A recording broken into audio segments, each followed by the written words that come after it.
नमस्कार, times of Swaraj में आप सबों का स्वागत है और मैं हूं संतोष सिंह। और आज हम टाइम्स ऑफ स्वराज में बात कर रहे हैं बिहार के उन तमाम शिक्षकों के बारे में, उन तमाम प्रोफेसर के बारे में कि अगर थोड़ा भी शर्म लिहाज अगर होगा तो आईना में अपनी सूरत को देखिए। थोड़ी भी नैतिकता बची होगी तो आईने के सामने खड़े होकर प्रायश्चित करिए, प्रायश्चित। इस प्रदेश का सबसे बड़ा बजट शिक्षा का बजट है।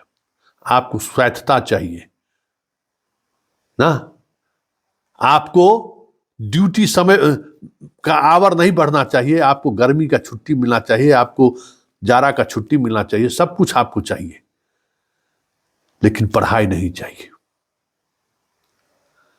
हम इसी अभियान के तहत जब के पाठक शिक्षा विभाग के अपर मुख्य सचिव बने थे तो शिक्षा विभाग के उस मिशन के साथ जुड़े थे।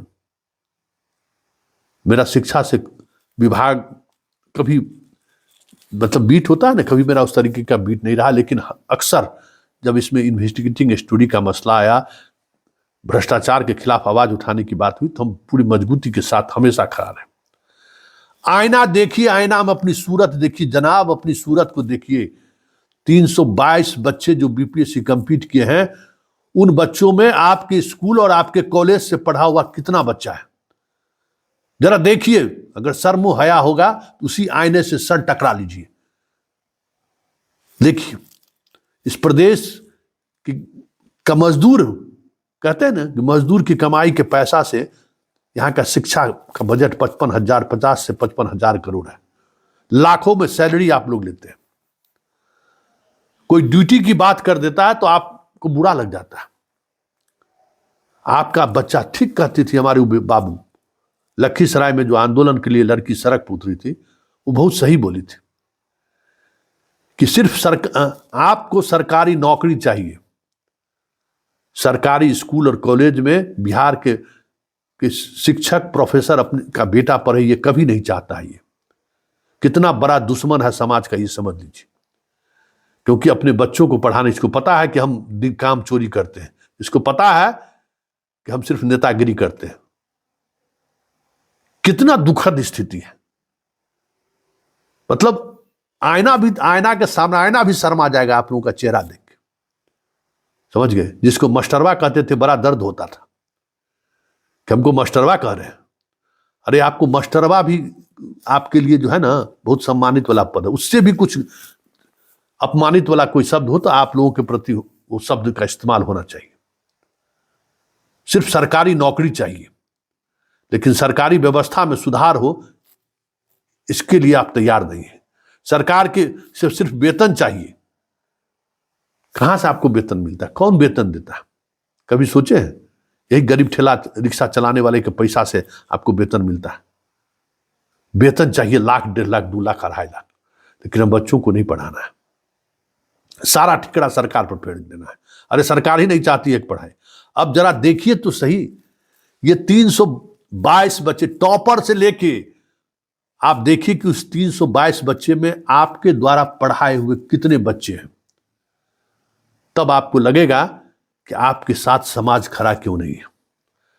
तब आपको लगेगा कि आपके प्रति समाज में इस तरीके की घृणा क्यों पैदा हो रही है। तब आपको लगेगा कि प्रोफेसर, शिक्षक के प्रति जो एक सम्मान का भाव था, वो भाव क्यों खत्म हो रहा है। जरा सोचिए, दिमाग पर जोर डाल के देखिए। आज ही आपके लिए लड़ाई लड़के लौटे हैं, खबर भी हम चलाए, लेकिन जो नैतिक ताकत मुझे होनी चाहिए, वो नैतिक ताकत मुझे नहीं मिल रहा है आपके लिए लड़ाई लड़ने के लिए। और एक बात तो समझ लीजिए, के पाठक रहे या जाए, उच्च शिक्षा वाले जो प्रोफेसर और वाइस चांसलर हैं, हमें पता है कि आप लोग कितने ताकतवर हैं, लेकिन मुझे यह भी पता है इसी ताकतवर से लोग में से दर्जनों ऐसे लोग हैं जिनको जेल की सलाखों भेजने के अंदर भेजने में मेरी बड़ी महत्वपूर्ण भूमिका रही है। एक से एक वाइस चांसलर, बड़ी रुतबे वाले जो वाइस चांसलर हैं, वो भी जेल गए हैं और सरकार बचा नहीं पाई। वक्त वक्त की बात है। जरा आईना हो तो सब अपनी सूरत को देखिए। अगर शर्मो हया हो तो जरा 1 मिनट सोचिए कि क्या कर रहे हैं आप। पाठक ने टाइट कर दिया ड्यूटी करने के लिए, तो आलोचना पर उतर आए कि 9 बजे से लेकर 5 बजे तक क्यों। आखिर करेगा क्या भाई सरकार, आप ही बताइए ना। आप कहेगा जोर जबरदस्ती से कोई पढ़ा नहीं सकता है, सरकार क्या करे, वेतन आपको दे रही है तो सरकार कैसे पढ़ाई पर आप बच्चों को पढ़ाइए, ये कैसे सोच सकता है। आप सोचिए, पूरी व्यवस्था को आप लोगों ने इस तरीके से मतलब दिमक लगा दिया है कि अब तो सिवाय परमाणु बम से विस्फोट करके इस इंस्टीट्यूशन को उड़ाने के अलावा कुछ नहीं बचा हुआ है, कुछ नहीं बचा हुआ है इस पूरे इंस्टीट्यूशन में।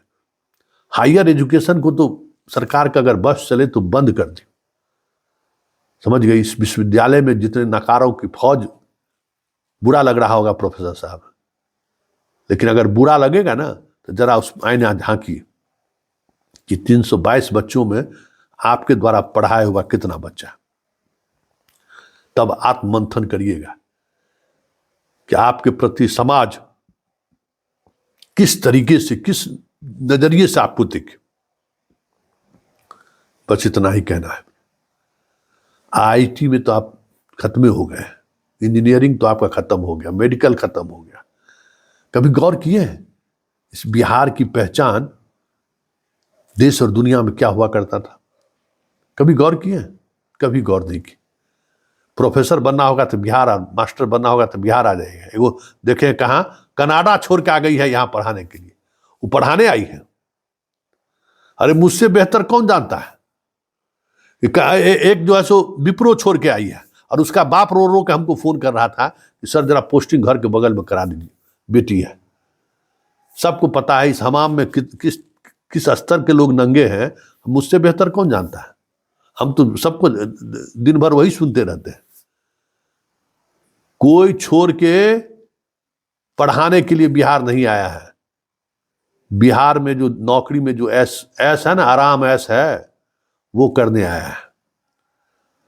पाठक टाइट किया तो छोड़ के भागना शुरू कर दिया। देखिए पाठक गए, सब नौकरी करेगा, 5,000 10,000 गांव के किसी बेरोजगार को दे देगा, वो पढ़ाएगा और अपने बीबी के साथ जो है सो घूमेगा इंडिया गेट, बीबी अपने हस्बैंड के साथ घूमेगा जुहू ब्रिज। यही तो नैतिकता है इस प्रदेश का।